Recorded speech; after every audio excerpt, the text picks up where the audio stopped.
Good morning everyone, welcome to our college Supaul college of engineering. मैं विपुल आपका HWRE lab में स्वागत करता हूं। तो ये देखिए हमारा HWRE lab hydrology and water resource engineering lab.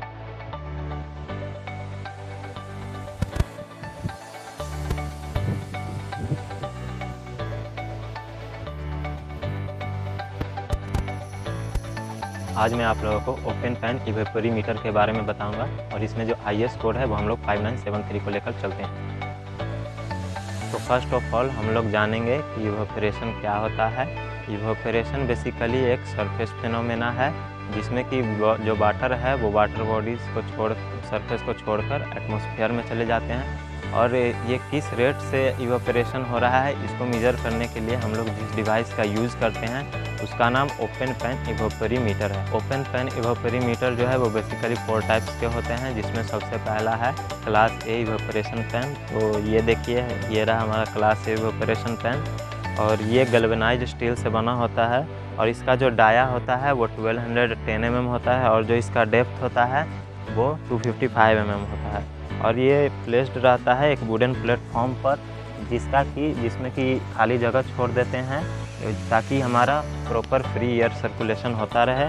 और इसमें हमारा एक देखिए थर्मोमीटर लगा होता है और ये जो होता है ये वायर मेस्ट से कवर होता है ताकि इसमें जो एनिमल है वो वाटर को डिस्टर्ब ना कर सकें, बर्ड्स और एनिमल्स। और इसमें स्टीलिंग वेल भी होता है और इसमें एक स्टील वेल रॉड होता है जो कि मेज़र करता है एक्यूरेट वाटर लेवल को।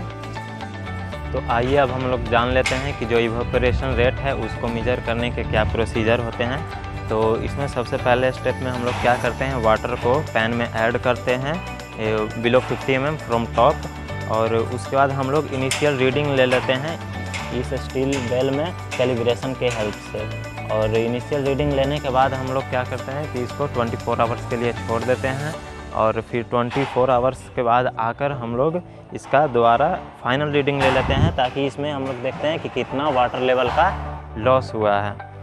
इनिशियल और फाइनल रीडिंग लेने के बाद इनका हम डिफरेंस निकाल लेते हैं और ये जो डिफरेंस है यही हमारे इवेपोरेशन लॉस होता है। और ये इवेपोरेशन लॉस पैन और स्टील वेल में सेम होता है क्योंकि इन दोनों के बीच एक होल रहता है जिससे कि वाटर लेवल दोनों में सेम बना हुआ रहता है। दूसरा है हमारा ISI स्टैंडर्ड पैन।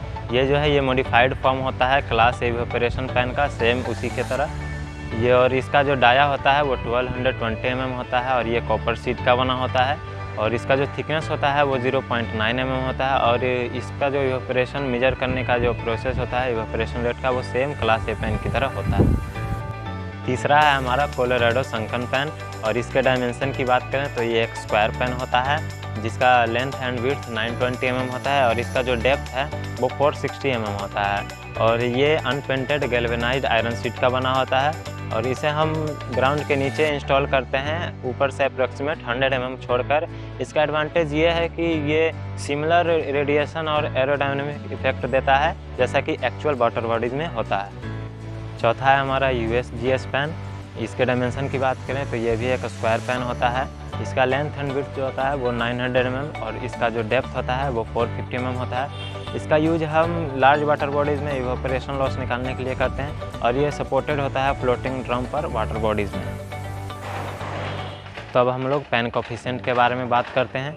जब हम लोग पैन की हेल्प से इवेपोरेशन का मेजरमेंट करते हैं तो वो एक्चुअल वाटर बॉडी के कंपेयर में ज़्यादा आता है क्योंकि उनका जो मेटेलिक बॉडी है वो गर्म हो जाता है। तो इसी को एडजस्ट करने के लिए हम लोग पैन कोफिशिएंट का यूज़ करते हैं।